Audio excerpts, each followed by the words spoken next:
코로나19는 세계적으로 빠르게 퍼지고 있습니다. 이탈리아는 전국에 이동 제한령까지 내렸지만 환자 수가 10,000명을 넘었습니다. 사망자도 하루에만 168명이 나왔습니다. 이란도 9,000명으로 감염자 수를 보면 중국과 이탈리아에 이어 세 번째입니다. 미국 역시 환자가 1,000명을 넘기면서 긴장감이 높아졌습니다. 뉴욕주는 100명 이상의 감염자가 나온 도시를 봉쇄했는데 여기에 나가 있는 임종주 특파원을 연결해 보겠습니다. 네, 임종주 특파원. 중국과 이탈리아에 이어서 미국에서도 봉쇄 지역에 나온 건데 구체적으로 어딘가요? 네, 제가 나와 있는 뉴욕주 작은 도시 뉴로셀시의 일부 지역입니다. 이곳은 맨해튼 인근 도시로 인구는 8만 명 정도입니다. 봉쇄 소식이 전해진 데다 이른 아침에서 그런지 오가는 사람들이 눈에 많이 띄지는 않고 있습니다. 뉴욕주 확진자 170여 명 가운데 100명 이상이 이 지역을 중심으로 발생했습니다. 슈퍼 전파자로 지목된 50대 남성 변호사의 거주지가 있는 곳입니다. 이 변호사가 다닌 유대교 회당을 중심으로 반경 1.6km 내 학교와 교회 등 공공시설이 폐쇄됩니다. 이곳 시간으로 내일 3월 12일부터 25일까지 2주 동안입니다. 뉴욕 주지사는 생사가 걸린 문제라며 협조를 호소했습니다. 발표를 직접 들어보겠습니다. 예. It is a dramatic action, but it is the largest cluster in the country, and this is literally a matter of life and death. That's not a overly rhetorical statement. 다만 이번 조치로 도로가 폐쇄되거나 개별 주민의 이동이 금지되는 것은 아닙니다. 일단 봉쇄 선언을 통해 주민들의 접촉을 최대한 차단하려는 시도로 보입니다. 네, 해당 지역에는 주 방위군도 투입될 예정이라면서요? 네, 그렇습니다. 주 방위군의 투입 규모와 시기에 대해선 아직 구체적인 발표는 나오지 않고 있습니다.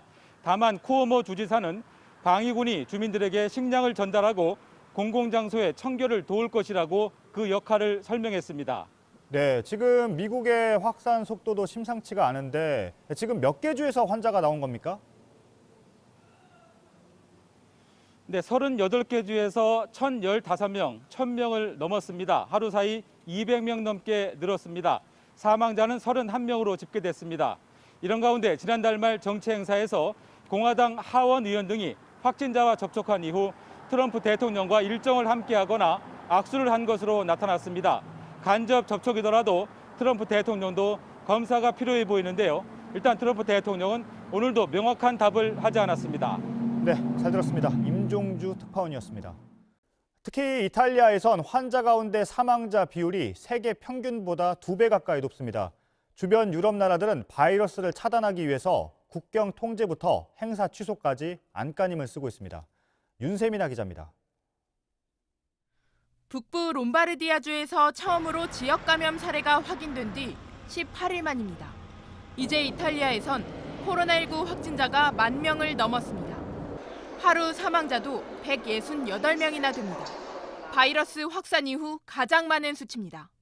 확진자 대비 사망자 비율인 치명률이 6.2%에 이릅니다. 전 세계 평균에 비하면 2배 가까이 높습니다. 지병이 있는 고령 인구가 많아 바이러스에 특히 취약한 까닭입니다. 최근엔 유럽 대륙에서 신규 확진자가 가장 많이 나오고 있습니다. 프랑스, 스페인, 독일 등에서도 확진자 수가 각각 1,000명을 넘었습니다. 유럽 전역으로는 2만 명에 육박합니다. 대규모 실내 행사가 줄줄이 취소되고 공공문화시설이 문을 닫는 건 흔한 풍경이 됐습니다. 이동이 자유로운 유럽연합 국가들 사이에서도 국경을 통제하거나 건강증명서를 요구하는 일도 벌어졌습니다. 27개 유럽연합국 정상들은 우리 돈으로 34조 원 규모의 기금을 만들어 방역을 지원하기로 했습니다. 중동 최대 피해국인 이란에서도 확진자가 9,000명에 이르고 하루 만에 60명이 넘게 숨지면서 누적 사망자가 350여 명으로 늘었습니다. JTBC 윤세민입니다.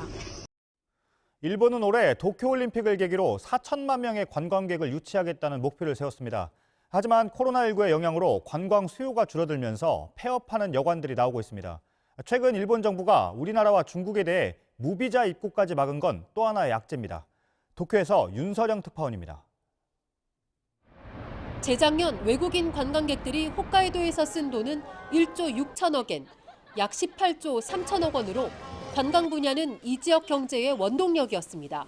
하지만 일본에서 가장 많은 코로나19 감염자가 나오자 지금은 국내 여행객조차 꺼리는 곳이 됐습니다. 일본은 올해 관광객 4천만 명 유치를 목표로 했지만 코로나19로 이 계획을 전면 수정해야 할 처지입니다. 이대로라면 4천만 명은커녕 1천만 명대에 머무를 수 있다는 말까지 나옵니다. 이 호텔은 작년 9월에 문을 열었습니다. 그런데 바로 옆에서 현재 또 호텔 공사가 진행 중입니다. 모두 관광객 특수를 노렸던 건데 코로나19로 인해서 호텔업은 가장 큰 타격을 받고 있습니다. 중국인 단체 관광객이 주로 찾던 일본식 여관, 료칸 등 전국 8개 업체가 실제로 코로나19 영향으로 도산했습니다.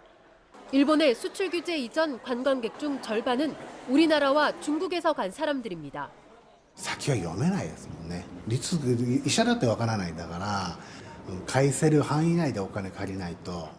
일본 정부는 중소기업 지원 등에 약 18조 3천억 원을 투입하기로 했지만 효과를 거둘 수 있을지는 미지수입니다. 도쿄에서 JTBC 윤서령입니다. 7월에 개막하는 도쿄올림픽을 놓고도 우려의 시선이 쏟아지고 있습니다.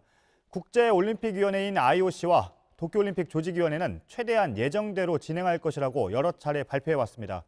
하지만 오늘은 올여름이 아니면 2년 뒤에 개최하는 게 최선이란 말이 다름 아닌 도쿄 조직위 안에서 나왔습니다. 온누리 기자입니다. ている以上、これを中止ですとか延期するということは選手側にとっては絶対にありえないことでありますので。 Today, in the meeting of the executive board, neither the word cancellation nor the word postponement was even mentioned. 일본 우립스는 코로나19 때문에 올림픽 연기 주장이 나올 때마다 IOC와 도쿄 조직위는 괜찮다는 말만 반복했습니다. 그러나 오늘은 도쿄 조직위 안에서도 연기에 대한 구체적인 언급이 나왔습니다. 다카하시 하루유키 도쿄 조직위 집행위원은 미국 월스트리트저널에 올여름 올림픽이 열리지 않는다면 2년 연기가 가장 현실적인 방법이라고 말했습니다. 올림픽을 아예 취소하거나 무관중 경기를 하게 되면 경제적 충격이 너무 크고 1년 안으로 연기한다면 미국 야구나 유럽 축구 일정과 겹쳐 어려움이 크다는 겁니다. 다카하시 집행위원은 또 다음 이사회에서는 대회 일정 조정을 진지하게 논의할 수 있다고도 덧붙였습니다. 내일 그리스 아테네에서는 올림픽 성화최화가 무관중으로 진행되는 등 도쿄올림픽은 시작부터 차질을 빚고 있습니다. 만약 올림픽이 2년 뒤인 2022년에 열린다면 한 해의 베이징 동계올림픽과 도쿄올림픽, 카타르 월드컵이 잇따라 열리는 초유의 상황이 벌어집니다. JTBC 온누리입니다. 우리나라에서 출발한 사람들의 입국을 제한하는 나라가 116개로 늘었습니다. 다만 이 가운데 기업인의 입국은 예외적으로 허용하는 나라도 나오고 있습니다. 외교부는 아시아권의 서너 개 나라가 이런 결정을 했고 현재 중국과 베트남 등 20여 개 나라를 상대로 교섭을 하고 있다고 밝혔습니다.